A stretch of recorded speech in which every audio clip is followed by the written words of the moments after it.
विश्वास मजबूत होना चाहिए, ये डगमगाना नहीं चाहिए। और जब विश्वास मजबूत होता है ना तो कुछ भी हो जाए, प्रकृति के नियम बदल जाएंगे लेकिन भगवान भक्त को कभी गिरने नहीं देंगे। अश्वत्थामा को, अभिमन्यु को सब लोगों ने मिलकर के इकट्ठा होके मार दिया। छल के साथ मारा गया, छल के साथ उस बालक को मारा गया। लेकिन वहां अभिमन्यु का दाह संस्कार हो रहा है। जयद्रथ आता है।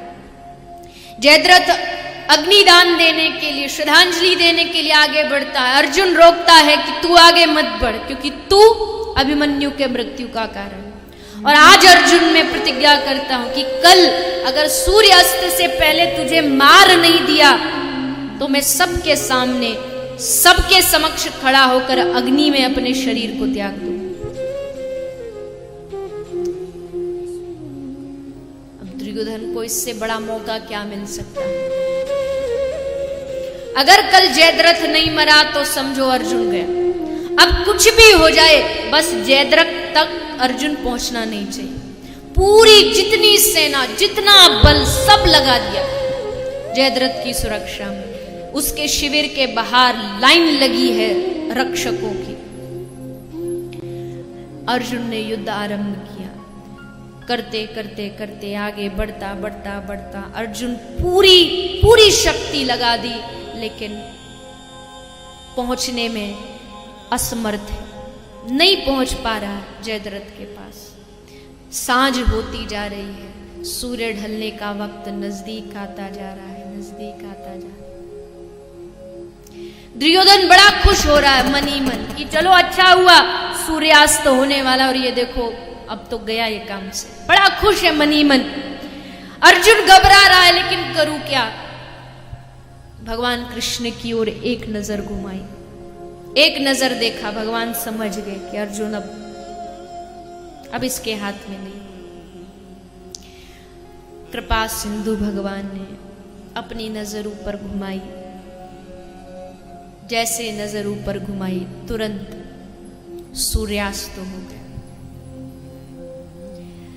सूर्यास्त हो गया, चारों तरफ अंधेरा छा गया। दुर्योधन खुश हो गया। जयद्रथ नाचने लगा कि आज तो अर्जुन अब गया। जिस बिल में छुपा बैठा था वहां से निकल करके बाहर आ गया। दुर्योधन भी खुशी खुशी बाहर आया, जयद्रथ का हाथ पकड़ के बोले, ले आज अपनी प्रतिज्ञा के अनुसार तू हार गया, चल अब यहां सबके सामने अग्नि में समाधि।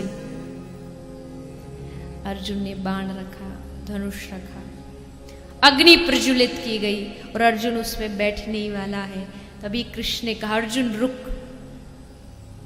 अर्जुन रुके।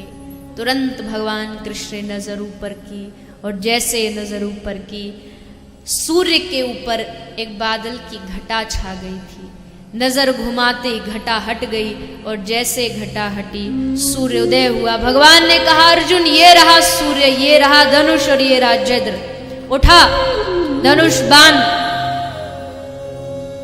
और इस पापी का उद्धार कर। धनुष बाण उठाया, सर धड़ से अलग कर। ये कृपा नहीं तो और क्या है? ये भक्ति नहीं तो और क्या है? ये भरोसा नहीं तो और क्या है? कौन सा ऐसा स्थान था जहां भगवान ने पांडवों की रक्षा नहीं की? दुर्वासा ऋषि के श्राप से बचाया, उत्तरा की रक्षा की। भरी सभा में लज्जित की जा रही उस द्रौपदी को भरी सभा में बचाने वाला कौन था? वो हार गई है, वो थक गई है। उसको मालूम है कि अब उसका चारों तरफ सारे जितने जिनकी रक्षा की उम्मीद लिए वो बैठे, वो सब सर झुकाए बैठे। वो समझ गई कि ये तेरी क्या रक्षा करेंगे, ये सर झुकाए बैठे ये लोग, ये तुझे क्या बचाएंगे? तू इनके पास जाके मदद मांग रही है। ठाकुर को पुकारा और भगवान ने आकर के साड़ी बढ़ाई और इतनी बढ़ाई कि वो दुशासन समझ नहीं पाया साड़ी है कि नारी है, नारी है कि साड़ी है। खींचता खींचता खींचता धड़ाम से पृथ्वी पर धरा पर आ गिरा, लेकिन साड़ी का कहीं अंत नहीं मिला। ये कृपा नहीं तो क्या? जब जब जीवन में कभी कभी भी परिस्थितियां आती हैं तो बस इन पांडवों की कथा को याद कर। जब वो उनकी रक्षा कर सकता है तो क्या वो हमारी रक्षा नहीं कर सकता? लेकिन हम जाते कहाँ हैं उसकी शरण? हम तो दुनिया वालों की शरण में भागते हैं, भैया तू मदद कर दे, भैया तू बचा ले, भैया तू बचा ले। लेकिन कभी उसकी शरण में एक बार दोनों हाथ उठा के उसको पुकारे कि हे गोविंद, हे प्रभु, मैं तेरी शरण में, तब ठाकुर जी सुनते। इसलिए पांडवों की कथा बड़ी अद्भुत कथा है, जो भक्ति को, जो विश्वास को दृढ़ करती है।